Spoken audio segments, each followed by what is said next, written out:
É bom lembrar que tudo começou aqui.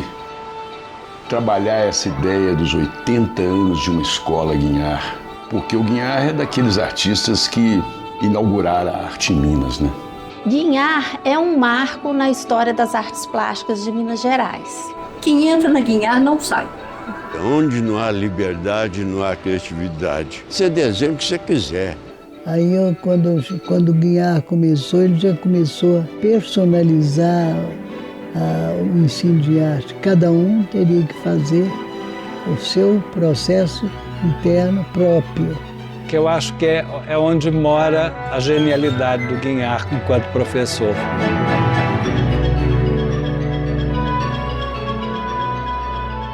E tinha uma escadinha de madeira que saía do porão da escola ali e ia para o primeiro andar.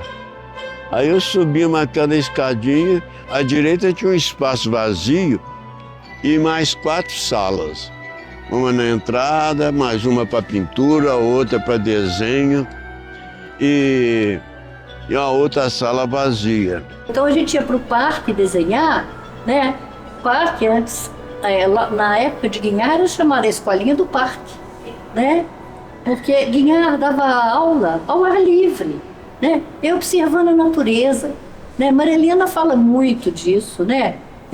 A diferença dos tons de verde, é o brilho numa folha, é uma pedrinha que cai na água, né? E ele estimulava os alunos ao contato com a natureza. Então ele saía pelo parque, né, com a gente, jogava uma pedra dentro do lago, quando formava aqueles círculos.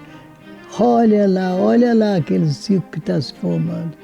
Eu lembro que a gente pegava aqueles banquinhos de abrir assim de pescador, punha a prancheta no colo, ia desenhar lá primeiro natureza morta, aquele negócio todo, né?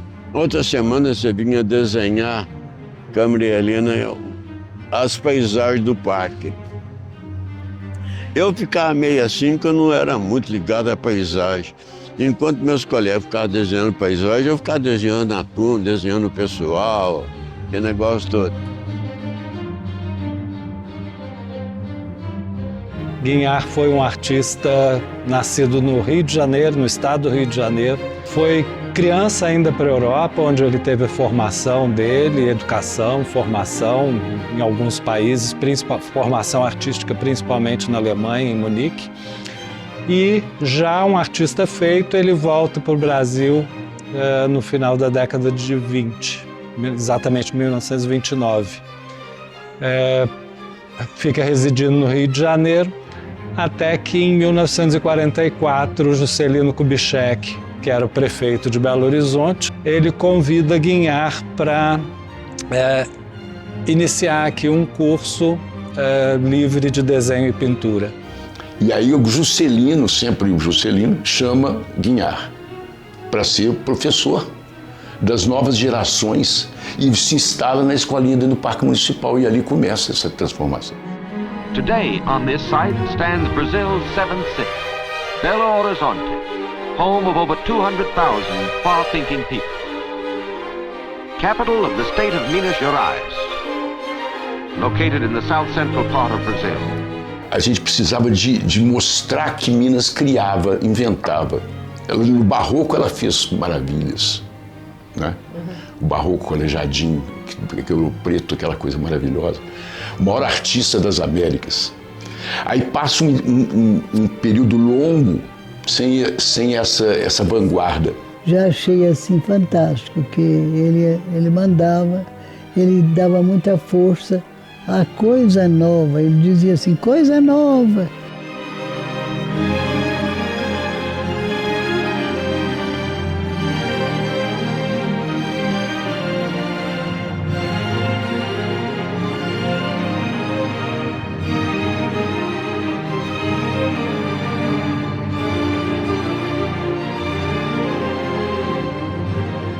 Conheci o Guinhar na escola que chamava Escola de Belas Artes. O Juscelino mandou buscá-lo no Rio, que ele já estava conhecido e era uma pessoa livre. Ele, como era muito democrata, chamou o Guinhar e na apresentação dele Ele disse, a escola é a Escola Livre de Belas Artes. Eu devo a ele conhecer o Quattrocento italiano, através da Botticelli, né?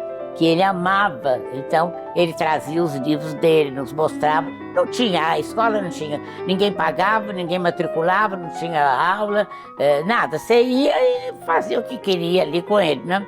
E naquela cidade de Belo Horizonte não tinha nem livros para vender. Livros de arte não existiam. Então, o Guignard arrancava dos próprios livros e punha nas paredes, punha no quadro negro, sabe? Então, a gente ficava vendo desenhos que ele gostava, que eram bons, o que ele viu na Europa. Olha, eu já tinha um certo fascínio pela Escola Guignard, por ouvir Letícia, minha irmã, que foi aluna do Guignard, né, pintando sempre, eu pequenininha do lado, e ela pintando, eu lá rabiscando ao lado dela. E não tive muita dúvida o que eu queria fazer. No caso específico do Guignard, é um projeto que lida com a área da educação, né? Porque ele traz o Guignard para iniciar uma escola de arte, né? Um projeto voltado para a cultura, para as artes plásticas principalmente, mas é um projeto educacional, né? De fundo educativo.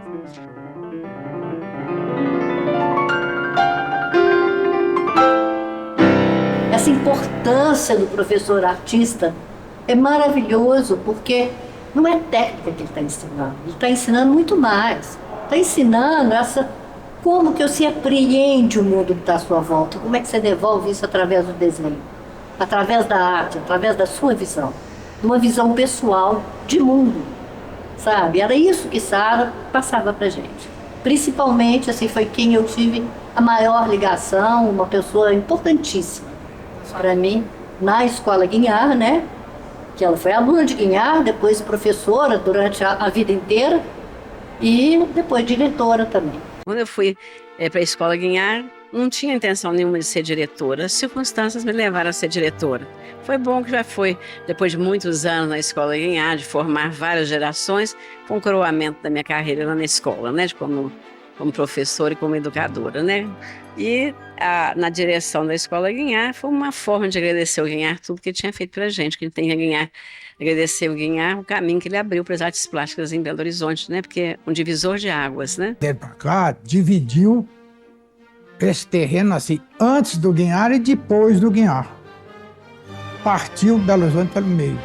Naturalmente, aprendi pelos métodos acadêmicos, mas depois meu instinto pessoal me guiou para minha personalidade e liberdade completa. Quando ele às vezes pintava uma cabeça de Cristo, para dar mais força, ele virava o pincel e riscava assim. Depois exprimia o pincel em cima assim com tinta cor de sangue e aquilo escorria no rosto do Cristo, né? Bonito, sabe? E a partir desse curso, alunos do Guignard que vão se formando professores e se juntando a ele numa cooperação para que essa escola tivesse uma multiplicidade maior. Pouco depois, o Franz Weissmann é convidado pelo Guignard para dar aula também na escola. E essa escola, ela inicia então com esse curso do Guignard em 44. Eu esqueci de falar, além da pintura e desenho, funcionava a parte de modelagem, que ficava abaixo do nível do solo. O professor Weissmann, que colaborou muito com o Guignard, nós éramos um grupo muito pequeno em 57. Eu lembro que eu tinha alguns colegas que eu não esqueço o nome dele. O primeiro Eduardo de Paula Filho, que foi meu colega, um grande artista, que hoje está aposentado também pela Escola Federal. Teve o Luiz Garcia, o Mauro Gonçalves, que é o Zacarias lá dos Trapalhões. A gente já conhecia quase todo mundo que foi aluno do Guignard, já frequentava a escola. Eu e o amigo, nós tínhamos uma sala separada para fazer escultura, sabe? E a gente, ao mesmo tempo, assistia às aulas de pintura do Guignard, né? Estabelecia amizade com ele, tá, gostava, essa coisa toda. Eu fui o primeiro presidente do DA da escola, naquela época. Porque aquela minha espécie assim de de isolamento, vamos dizer assim, esse eu encontrei na escola com os colegas, né? Porque não é aquela escola fechada que você chega, sala de aula, não, a escola é livre, né? No parque ali. O Guinhar mesmo falava assim, a escola para ele era um navio que ele havia voltado da Europa, né? E o capim lá do parque, quando o vento batia, que ondulava, era o mar. Olha, gente, eu estou emocionada, não sei como é que vai sair a minha fala aqui, porque meu pai, além de aluno, foi amigo. Então, ele fez parte dessa história toda que está sendo contada nessa exposição. Os 80 anos é uma coisa assim, muito importante para mim, para a arte. E estar perto dessas obras dele, que são de acervo, de coleção particular, é assim, de arrepiar. Eu estava falando do detalhe que eu fiz de azul, em homenagem a ele, porque a marca principal dele era o fundo do mar. Ele pintava no fundo do mar. Então, o azul sempre predominou, né? E outra coisa, a temática que o Paulo Schmidt escolheu, que é sobre a vida de Cristo, isso é o que ele mais gostava de pintar. Então, assim, eu estou super realizada, emocionada, um trabalho brilhante que todos fizeram, né? A Fundação Paulo Salgado, a Escola Guinhar, os curadores, maravilha, maravilha.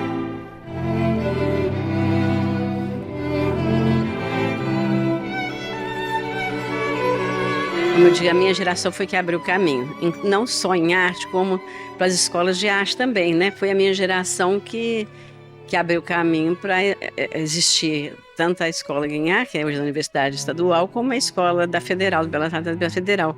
E foi exatamente a turma que foi formada por Guinhar, né, naquela geração, que foi pioneira e abriu o caminho para que as artes plásticas fossem reconhecidas. Então eu fiz aqui a figura da Primavera do Botticelli, porque a pintura do Guinhar, o que o Guinhar deixou de herança para nós, foi a noção técnica de meio tom e transparência e veladura.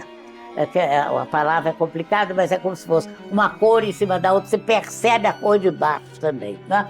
Nós chamamos isso de veladura.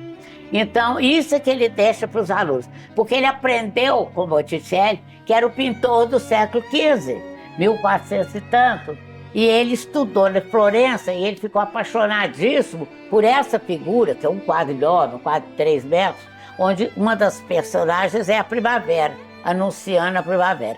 Então, eu fiz a Primavera numa mesa mineira, bule da roça, né? Ali, leque, que um pouco é minha origem espanhola, do lado de meu pai. Disciplina e liberdade. Disciplina, por exemplo, era quando punha um modelo vivo ou então um retrato, você olhar para aquilo e desenhar com lápis 6H. Nem era carvão, nada disso, para não fazer uma coisa diferente. Aí ele mandava a gente desenhar aquilo rigorosamente, como Ingres, como esses antigos, mas assim com lápis duro, para não permitir nem o uso da borracha. Bem, isso é a disciplina. Porque na medida que se desenha com o lápis, ele marca o papel, ele suca o papel. E depois que ele marcou, isso não desmancha. Então, não existe erro, existe a busca do seu traço pessoal. Isso é que era o mais interessante dele.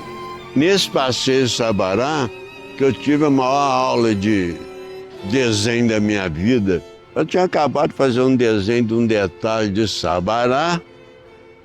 Nisso, o Guinhar passou por mim.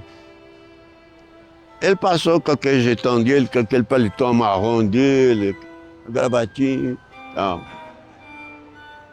Aí pegou meu desenho assim, olhou meu desenho, tá muito bom. Mas cadê a gaiolinha? Eu falei, gaiolinha? A gaiolinha com passarinho. O cipreste lá do falei, mas que cipreste? É pra vira pra cá. Eu virei. A gaiolinha que tá naquela casa, a janela que tá naquele lugar lá, o cipreste que tá na outra, com aquelas flores, que negócio. Recrie o seu desenho. Você não tem que copiar a realidade. Você pode criar a sua Sabará. Tira aqueles detalhes, tudo que você está vendo de cá e de lá, e coloque num trabalho só. Quando ele falou aquilo, parece que o Guiar foi pegando uma viseira assim, foi arrancando uma viseira fora minha. E abriu um mundo para mim. Arte é criatividade. É saber aprender a observar. Isso é percepção. Ver, sentir, fazer. Entende? Aí quando o Guiar começou, ele já começou a personalizar o ensino de arte. Cada um teria que fazer o seu processo interno próprio.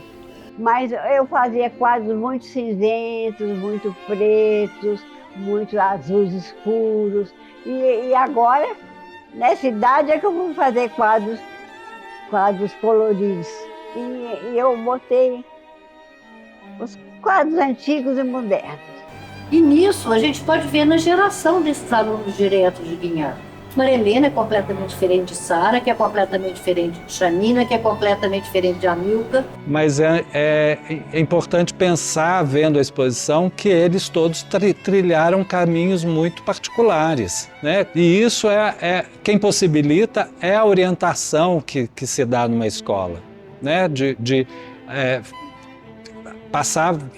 colocar o aluno numa condição de observador, de experimentador, de orientar o aluno por um caminho, mas para que ele encontre a sua própria verdade, né? A sua própria essência. E isso Guiar fez muito bem. E isso se tornou também uma filosofia da própria escola. A originalidade não é ser estapafúrdio. Originalidade é feita uma impressão digital. É aquela diferença que você é. E essa diferença que é a riqueza da cultura. E isso parece óbvio, mas é muito difícil de você ser autêntico. E é muito difícil você não fazer as mesmas coisas que os outros estão fazendo.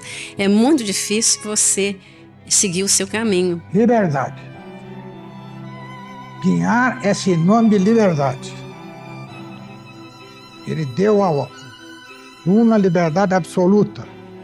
O aluno não era preso a nada de preconceito em nenhuma espécie. Ele é livre para fazer tudo o que ele quisesse. Agora, ele, Guiar, fazia daquele jeito dele. E mostrava, eu pinto assim, desse jeito aqui. Agora, quem quiser...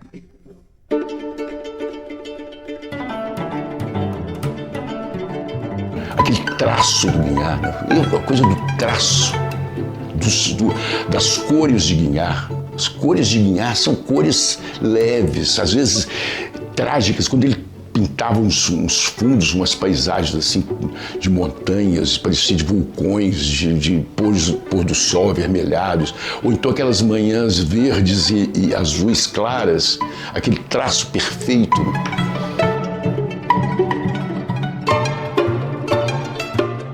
Nós temos essa preocupação de mantermos vivo essa memória da escola, né, de como que é esse ensino, que é um ensino que privilegia a liberdade, né? E também a disciplina, que são duas palavras aparentemente antagônicas, mas é de introjetar em cada um, de ter a sua liberdade de escolha, mas também ter em si própria a sua responsabilidade, a sua disciplina. A disciplina, nesse caso, é um compromisso com cada um, né?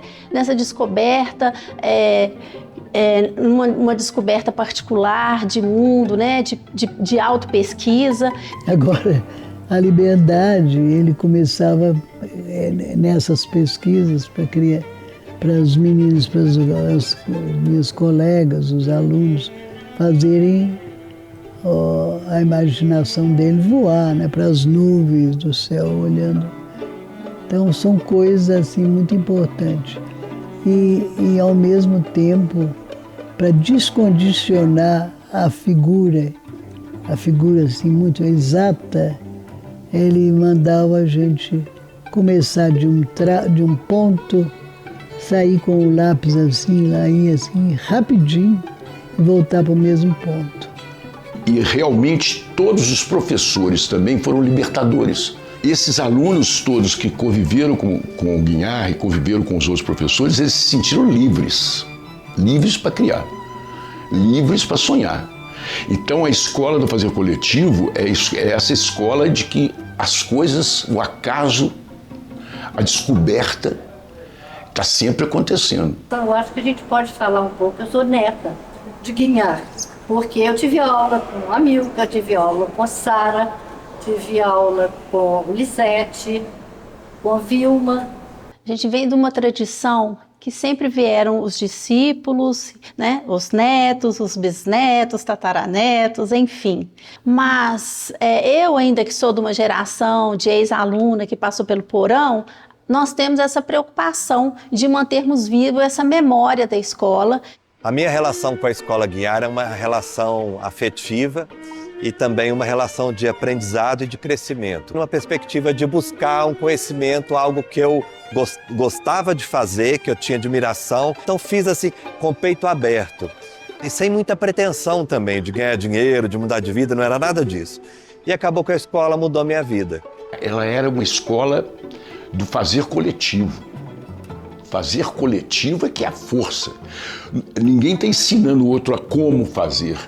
As pessoas estão fazendo juntas porque elas se estimulam a produzir coletivamente. E essa é a grande invenção do Guinhar.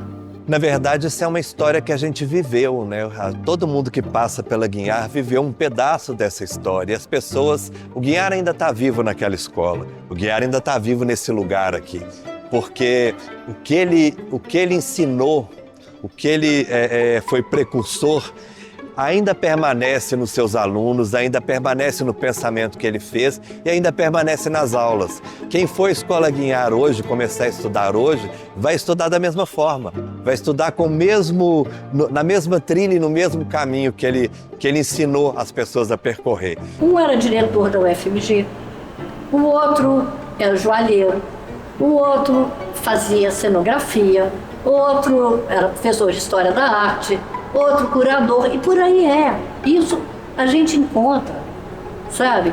Quem passou pela Guinhar e se descobre através da arte. Não é só através do desenho ou da pintura, né?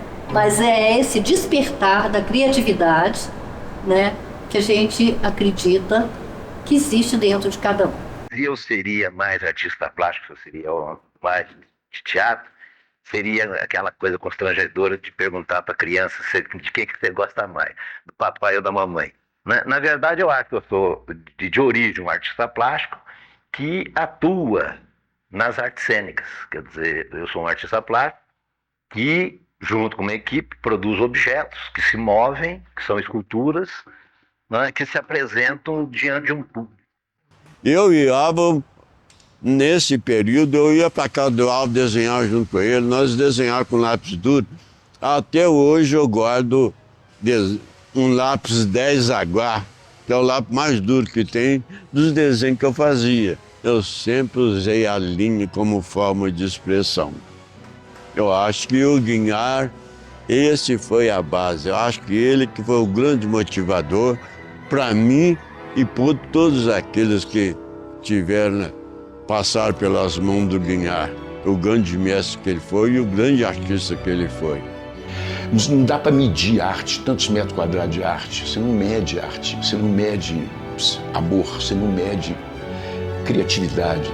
Me dá 4 quilos de criatividade. Não existe isso. São dimensões imateriais, imensuráveis. E são elas que são as coisas mais importantes da vida. As coisas mais importantes da vida você não pode medir. Guinhar ainda está vivo. A pessoa foi, mas a sua arte permanece, o seu pensamento permanece. Quem for à escola hoje começar a estudar, o ensinamento do Guinhar vai ter o ensinamento no dia a dia ali. Isso é transformador para ele, para toda a vida, porque ele vai ensinar o quê? A pessoa a criar, a pessoa ousar, a fazer algo que ninguém fez, a não copiar. E num mundo que tudo se copia, né, quando você se permite a inventar, a sair do lugar comum, você modifica a sua realidade e a realidade de quem estava em volta. Eu projetei a escola a convite dos professores, por sugestão de Amilcar de Castro. Isso me honra profundamente, né? Eu adoro pensar que a escola Guiar é um trem de ferro. Trem de ferro que leva a cultura de Minas. E fica no alto de uma montanha, quer dizer, um trem de ferro incrustado numa montanha, um trem de aço incrustado numa montanha de ferro. A escola recebeu o nome depois que Guiar faleceu, então é uma homenagem a ele e não o contrário, né? Não uma imposição do próprio Guiar. Guiar hoje é muito importante no sentido da gente capturar o tempo.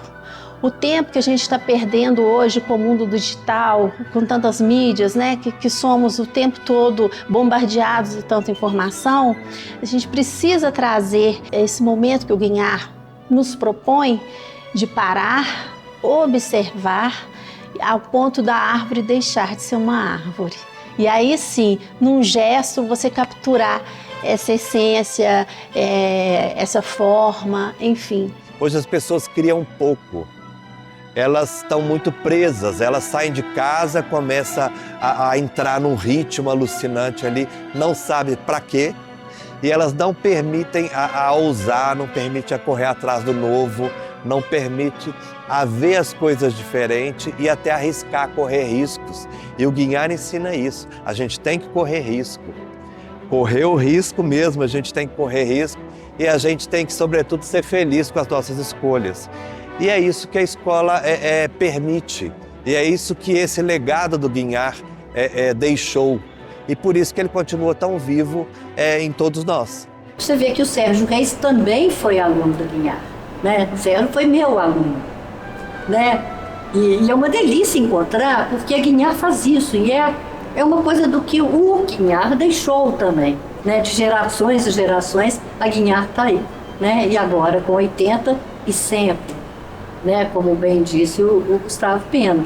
O Guimarães Rosa dizia assim, vida é movimentação, né?